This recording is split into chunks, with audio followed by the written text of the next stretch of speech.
Friends, I've been known to like watching a movie or two now and again, and in 2023, I may even watch a few more of them, because it's feeling like next year could possibly end up being one of the best years we've had for movies in recent memory. So I wanted to go through all of the upcoming films that have caught my eye, ranging from my most anticipated films to ones that seem at least mildly interesting. I've separated them all into three major categories, with the first being the absolute must-see films of the year, in my opinion, of course. Then followed by the other two categories, which I've called You Had My Curiosity and Now You Have My Attention, which are first, movies that I'm unsure about but have a few intriguing aspects to them, and second, films that seem to have some strong potential. When compiling this list, I didn't want to include any announced or pre-production titles, because honestly, who knows if those will actually ever get made, or at the very least be released in 2023. And lastly, having not seen any of these films yet, of course, I have no idea if they're going to actually be good or not. This is just based purely off my interest in them. The must-see films of 2023.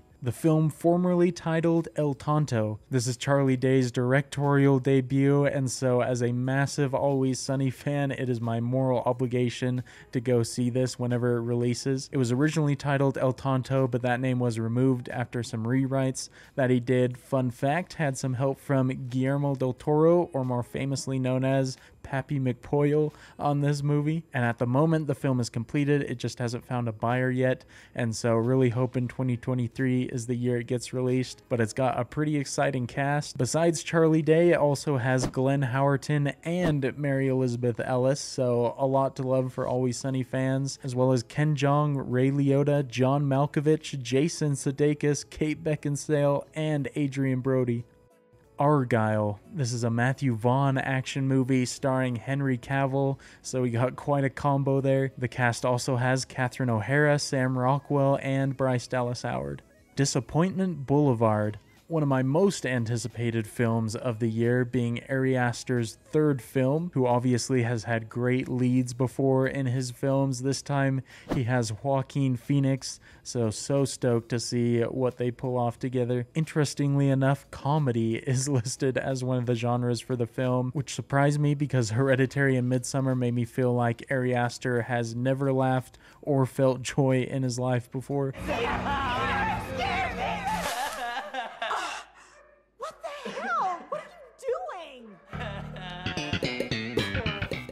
Havoc. Everybody on high alert, Gareth Evans has a new action thriller. I am beyond ready to see Tom Hardy wreak some havoc. However, the only potential drawback is that it's a Netflix film, and even great directors sometimes crash and burn there. Spaceman, directed by the director of the Chernobyl miniseries from HBO, so you know there's going to be some quality direction there. A pretty insane cast of Adam Sandler, Paul Dano, Carey Mulligan, and Isabella Rossellini. Here, yes, one of my favorite genres, single room filmmaking, directed by good old Robert Zemeckis and starring Tom Hanks, Robin Wright, Paul Bettany, and Kelly Riley. The Electric State. Another Russo brothers film, this time starring Millie Bobby Brown, Chris Pratt, Ke Huy Quan, who, by the way, very excited that he's back acting, and Stanley Tucci. Wonka, directed by Paul King, the master behind Paddington 1 and 2, starring Timothée Chalamet, Olivia Colman, Sally Hawkins, and Rowan Atkinson. Dune Part 2. My second most anticipated film of the year, and with this one, Denis has the chance to officially pass Nolan as my favorite filmmaker. They've always kind of been, the last few years, tied for me as my favorite directors, but it also depends on what Nolan delivers with Oppenheimer. And personally, I feel that this film has potential to be like the Return of the King of the 2020s, where it's just this humongous event film that really has people talking for the next 10 years. Oppenheimer. As just mentioned, all I need to know about this is it's directed by Nolan. Barbie. I can't believe I'm actually excited about this movie. Mission Impossible Dead Reckoning Part 1. My number one most anticipated film of the year. Christopher McQuarrie is back directing, and almost equally important, Lauren Balfe is back doing the music. Surely there's no way they can top Fallout, but even if they somehow do, or at the very least just get the same quality that I found in that film, Mission Impossible will have become my favorite franchise of all time.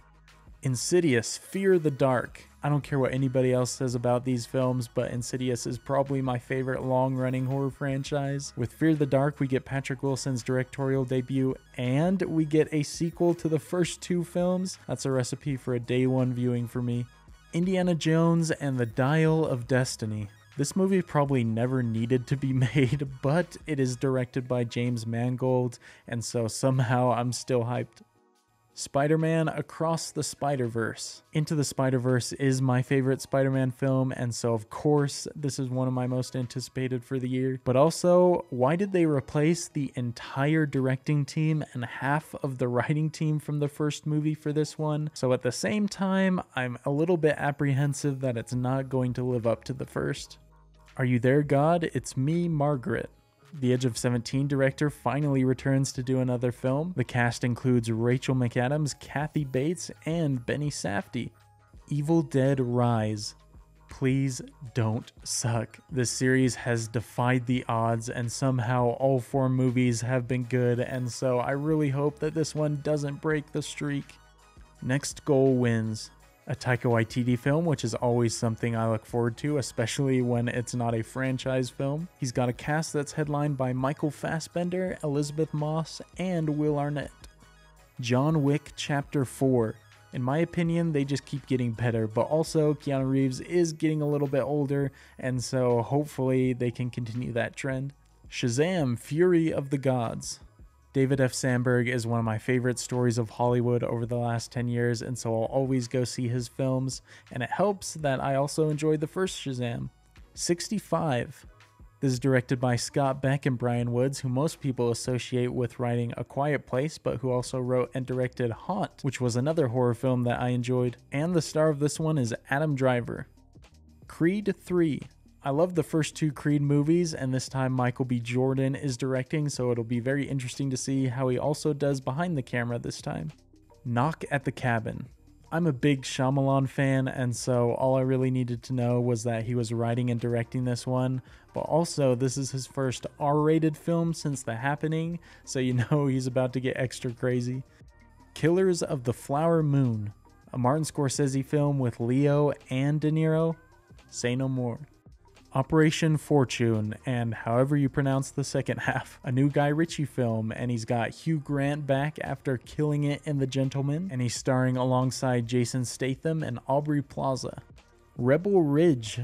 This one's directed by Jeremy Saulnier, who did Green Room and Blue Ruin. However, there are some potential downsides because they had to apparently do a lot of reshoots after John Boyega left the film, and it's also a Netflix film.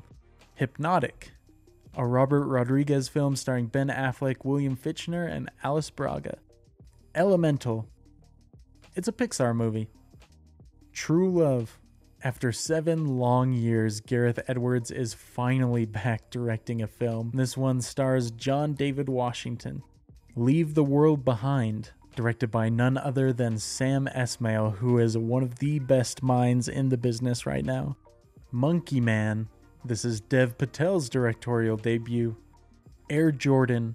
We finally get another Ben Affleck and Matt Damon written movie, their first together since Good Will Hunting, with this one also being directed by Ben Affleck and featuring a pretty stacked cast that includes, besides Affleck and Damon, Viola Davis, Jason Bateman, Chris Tucker, and Marlon Wayans. As the title suggests, it follows the story of Nike shoe salesman Sonny Vaccaro.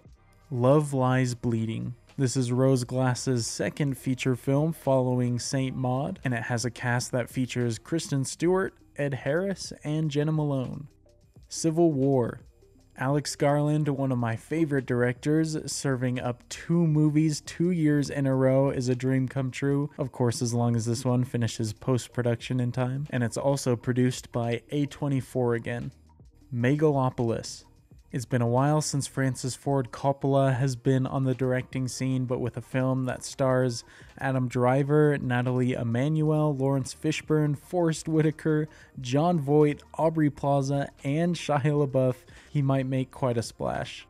Asteroid City, a Wes Anderson film with an even more stacked cast than he usually has. Poor Things.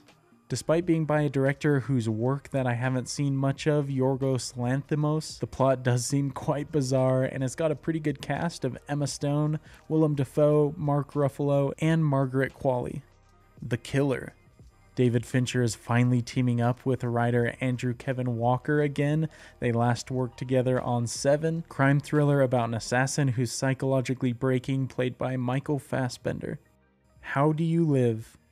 Rounding off this list of films pretty strong, this is Hayao Miyazaki's first film in 10 years. Although it's premiering in Japan theaters next year, I'm not 100% sure if it'll reach the US markets next year as well, but I'm hoping.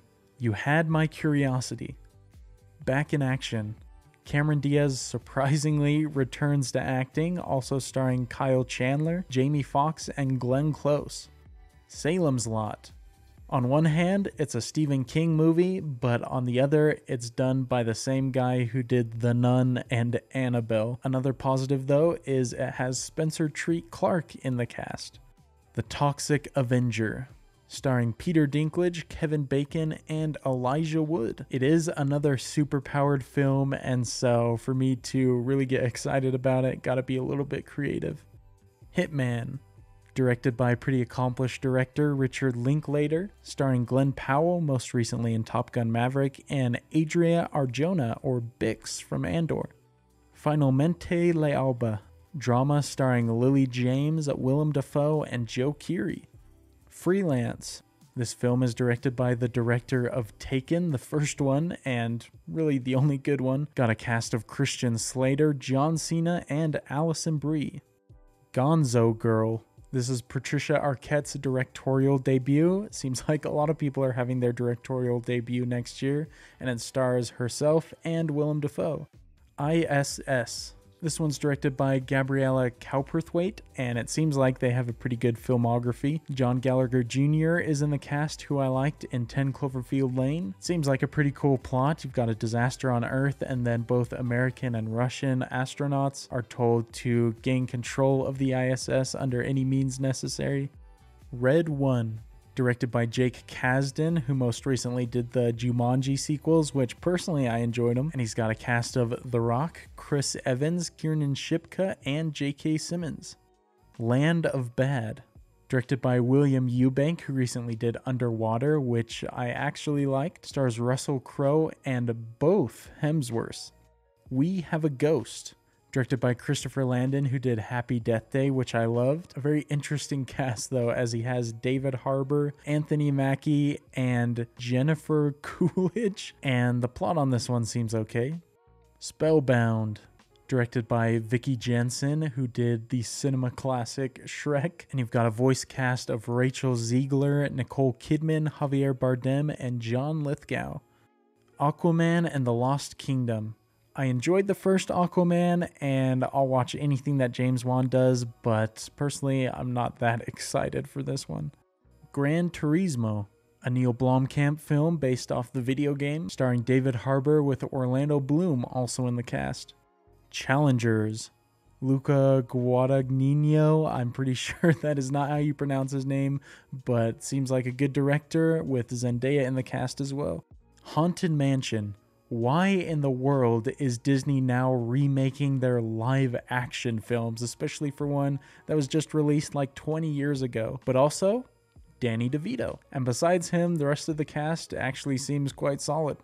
The Meg 2, The Trench. I'm seeing this one purely for the meme. Transformers: Rise of the Beasts.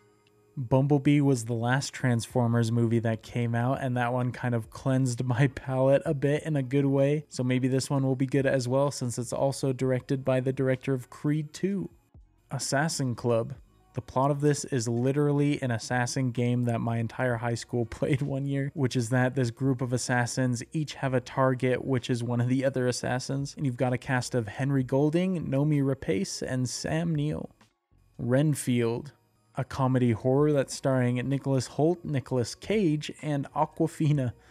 Fast Charlie, a good cast with a mediocre director.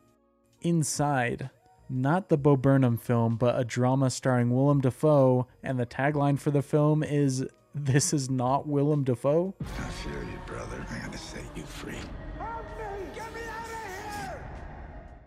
Scream 6. I still need to see Scream 2 through 5. You People, a romantic comedy starring Jonah Hill, Eddie Murphy, and Julia Louis-Dreyfus. True Haunting. This is about the first televised exorcism starring Erin Moriarty and Jamie Campbell Bower. Megan. Looks like we're finally expanding the cinematic universe of The Boy, but as bad as this film looks, it is by the director of a pretty good indie horror, Housebound, and so maybe it'll end up being decent. Firebrand, a Henry VIII film starring Alicia Vikander and Jude Law. Mother's Instinct, a thriller starring Jessica Chastain and Anne Hathaway. Night Bitch. This is a movie starring Amy Adams about a stay-at-home mom who suddenly thinks that she's turning into a dog. What's not to be excited about? Somehow this better end up being Amy Adams' 7th nomination for an Academy Award. And the film's also directed by Marielle Heller, who could not have a more contrasting previous film, A Beautiful Day in the Neighborhood. But now you have my attention. Rebel Moon. It sounds like a Star Wars film because originally it was supposed to. Zack Snyder pitched this film to Disney, but they said no, so now Netflix is getting it, and this is supposedly part 1 of 2. The cast includes Charlie Hunnam, Michael Huisman, Carrie Elwes, but it stars Sophia Boutella, who I haven't been particularly impressed with her acting in the past, but maybe she gives a great performance here. Ghosted. Directed by Derek Fletcher, who recently made Eddie the Eagle and Rocket Man. It's an action-adventure romance that stars Ana de Armas, Chris Evans, and Adrian Brody. Pain Hustlers. Directed by David Yates, who most famously did the last 4 Harry Potter films. It's also starring Emily Blunt, who makes any film an automatic watch for me, and it also has Catherine O'Hara and Chris Evans. And directed once again by Yorgos Lanthimos, who has a lot of films that I want to see but haven't seen yet. The cast for this one has Margaret Qualley, Emma Stone, Hong Chow, and Jesse Plemons. God is a Bullet. The director of The Notebook is directing a crime thriller that's centered around a cult, so you know, the natural progression of films. But it seems to have a solid cast led by Nicolas Coster-Waldau and Micah Monroe. Ferrari. Can the film stand on its own without Ford this time? But it is directed by Michael Mann, so I think the answer is probably yes. It's starring Jack O'Connell, who I know from Unbroken, Adam Driver, and Shailene Woodley. Peter Pan and Wendy. On one hand, this is a film by David Lowery, which makes me pretty excited, but on the other, I'm feeling like it could end up being a little like his adaptation to Pete's Dragon, which I didn't particularly enjoy. Boy Kills World. This is another feature-length directorial debut, this time for Moritz Moore. But listen to the cast they've got for this. Bill Skarsgård, Jessica Roth, Yayan Ruhian, Andrew Koji, and the Old Spice guy Isaiah Mustafa. The Royal Hotel. This is a thriller starring Julia Garner, fresh off Ozark, and Jessica Henwick. But also you've got Hugo Weaving in the cast. The Hunger Games, The Ballad of Songbirds and Snakes. Since when was there another Hunger Games movie coming out? Because I literally just found out about this. I think the original Hunger Games series is great, and this is by the same director, although I think the original cast is part of what made it great, and this one is a prequel pretty far in the past from where the first ones were, and so we won't really have the great story aspects of the others where there's this hope of beating the system, but who knows, it could still end up being great. The Exorcist. A sequel to the original Exorcist starring Ellen Burstyn, all grown up. Great. Also has Ann Dowd in the cast. Great. Directed by the guy who did the recent Halloween sequels. Not great. Harold and the Purple Crayon. Of all the major books from my childhood, this is the one that gets a movie. Although it seems like it's got a pretty fun voice cast, with some standouts being Zachary Levi, Lil Rel Howery, and Zooey Deschanel. The Super Mario Bros. Movie. I still have no idea what to think about this. A Good Person, a Zach Braff directed drama starring Florence Pugh, Morgan Freeman, and Molly Shannon. The Boogeyman, another horror film from Scott Beck and Brian Woods, but this time they just wrote it, and it's got a cast that includes David Dastmalchian. Dungeons and Dragons, Honor Among Thieves. Personally, I'm not really a D&D person, but the directors behind Game Night, which I love, are doing this, and the cast is led by Chris Pine and Michelle Rodriguez. Roadhouse remake.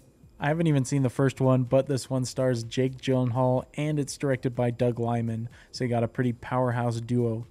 Saltburn. This one's directed by Emerald Fennell, who did Promising Young Woman, which I haven't seen, but heard a lot of good things about. It's a thriller that stars Rosamund Pike and Barry Keoghan. Napoleon, a historical film directed by Ridley Scott, who's fresh off the fantastic Last Duel, this time starring Joaquin Phoenix and Vanessa Kirby. The Bike Riders, a crime drama starring Michael Shannon, Tom Hardy, and speaking of The Last Duel, Jodie Comer. This one's directed by Jeff Nichols. Priscilla, a Sofia Coppola directed film based on the life of Priscilla Presley, who's played by Callie Spaney, who is great in Alex Garland's Devs if you haven't seen it. Finest Kind, a crime thriller directed by Brian Helgeland, who's done films like A Knight's Tale and 42, and also wrote LA Confidential and Mystic River. This one stars Jenna Ortega, Ben Foster, and Tommy Lee Jones. Ant-Man and the Wasp, Quantumania. I like the Ant-Man movies. Sue me.